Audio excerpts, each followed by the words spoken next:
Imagine waking up before dawn, in the dark, in the cold, knowing you have to go outside and face the kind of winter that could genuinely kill you.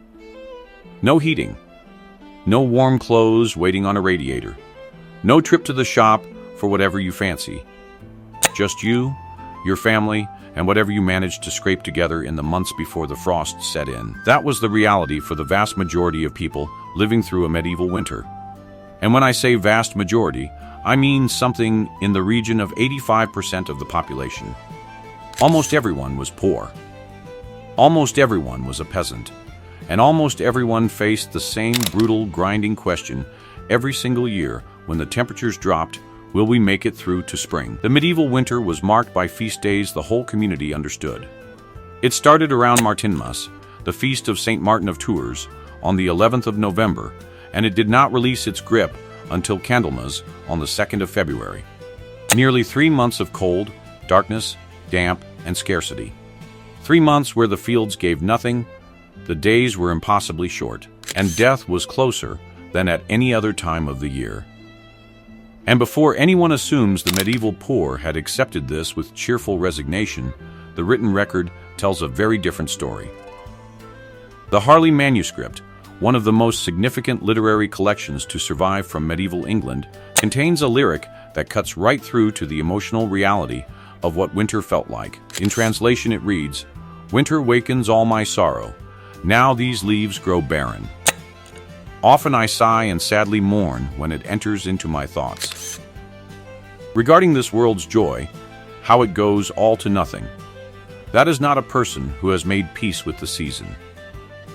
That is a person in genuine despair. And the song continues on to reflect on death, which is probably the most honest thing anyone could write about medieval winter, because death was very much part of the landscape of it. Now here is something worth thinking about. We still feel it. That creeping low mood when the light goes, when the days shrink and you come home in the dark. We call it seasonal affective disorder now, and we have therapies and light boxes for it. The medievals had none of that. What they had was community, ritual, and an enormous amount of practical preparation that started months before the cold arrived. Because surviving a medieval winter was not something you could improvise.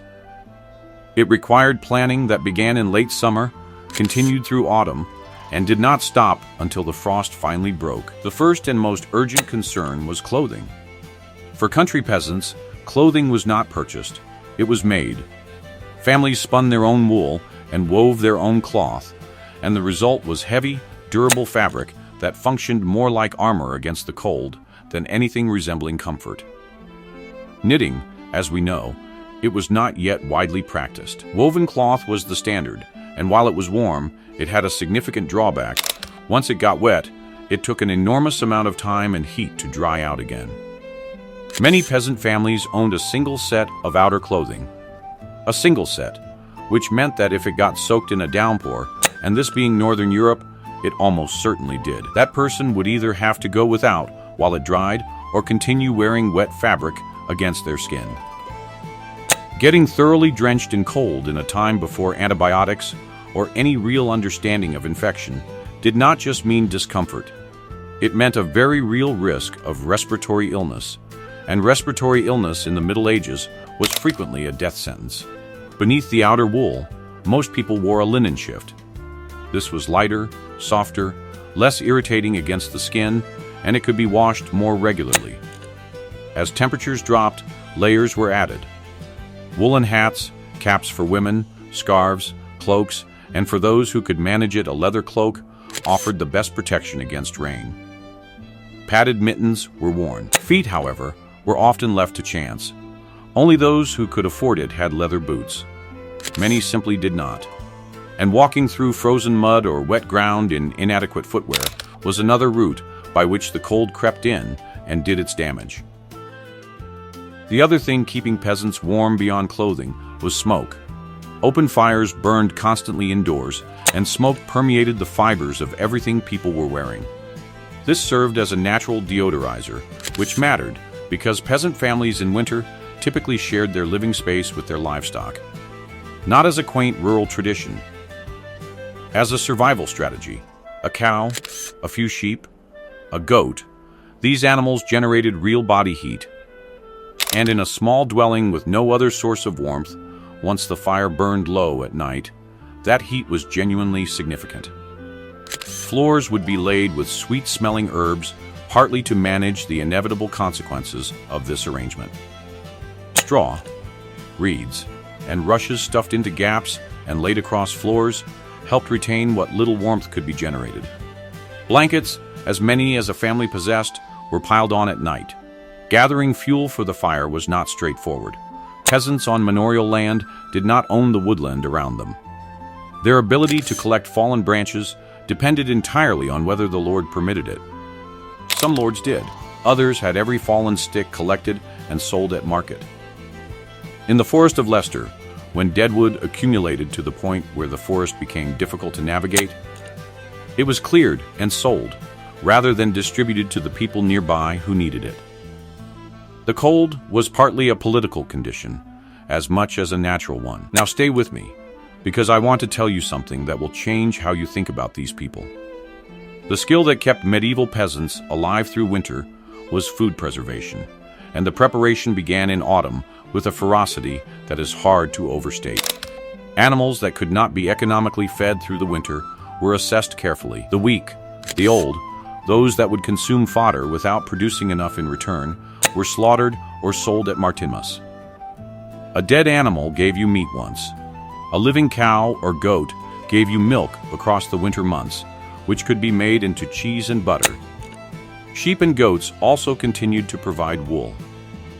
Chickens, geese, and ducks that had stopped laying were candidates for the pot. But the calculus was always the same.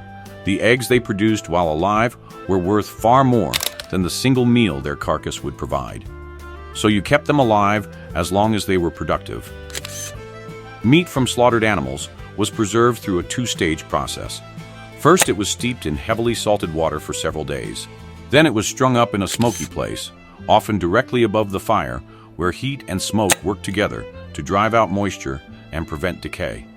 By the time it was ready to eat, this preserved meat was extremely hard and extremely salty, and preparing it meant boiling it for a considerable amount of time just to make it edible.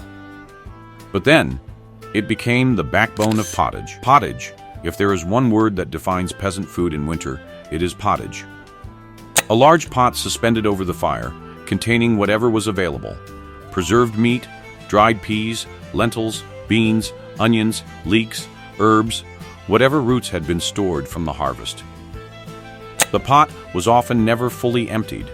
It was replenished, adjusted, kept going. Butter and cheese were heavily salted to preserve them through the cold months. Nuts, berries, rosehips, apples, and plums gathered in autumn could be pickled or dried and added to the winter stores. The 14th century poet William Langland described the lived reality of all this in Piers Plowman, capturing both the ingenuity and the desperation of the medieval poor. He wrote of poor folk in hovels, burdened with children and rent owed to landlords, spending what they earned from spinning on housing and food, making porridge for crying children while going hungry themselves. The suffering he described was not melodrama, it was documentary.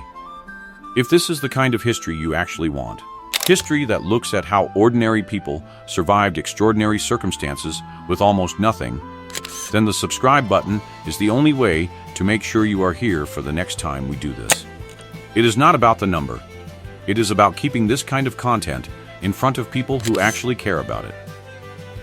The Secretum Secretorum, a text originally written in Arabic in the 10th century and translated into Latin in the 12th, was one of the most widely consulted reference works of the high medieval period.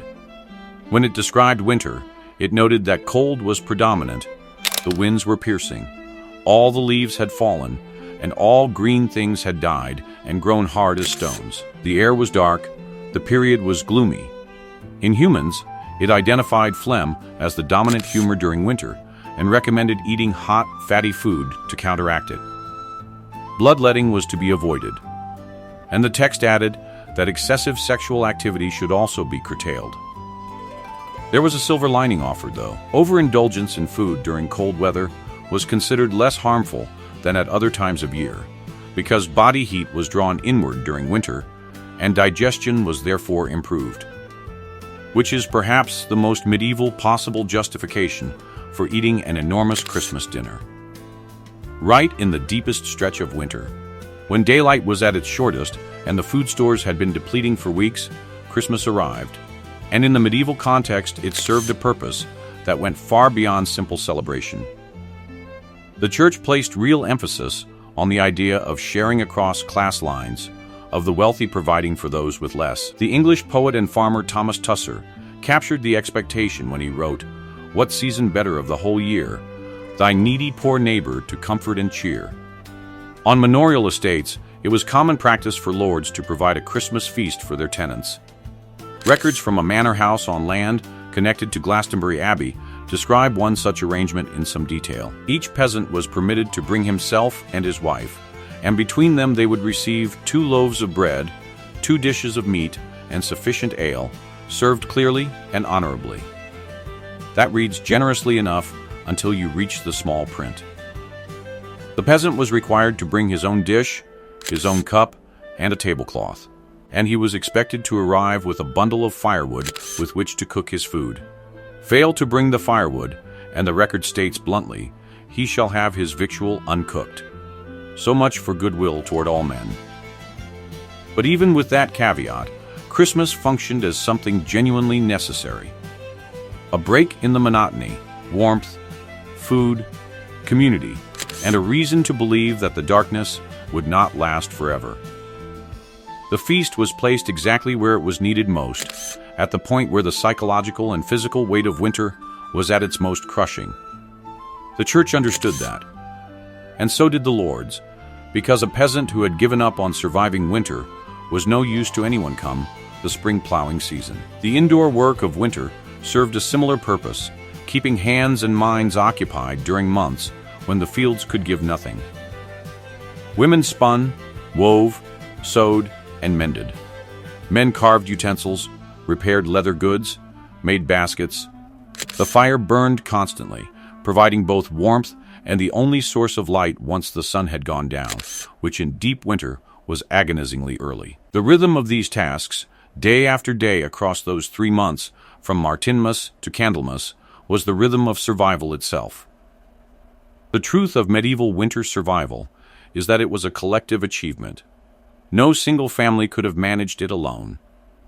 The shared knowledge of how to read an autumn harvest, how to make hard decisions about livestock, how to stretch stores across 3 months without anyone starving, was passed down across generations and held in common by communities that depended on each other entirely. And when Candlemas finally came, when the candles were lit and the church marked the official end of winter, and when the first signs of life began to return to the frozen ground, the people who had made it through were not lucky. They were skilled, prepared, and bound to each other in ways that made the whole thing possible. They had survived, as they survived every year, not by accident, but by knowing exactly what they were doing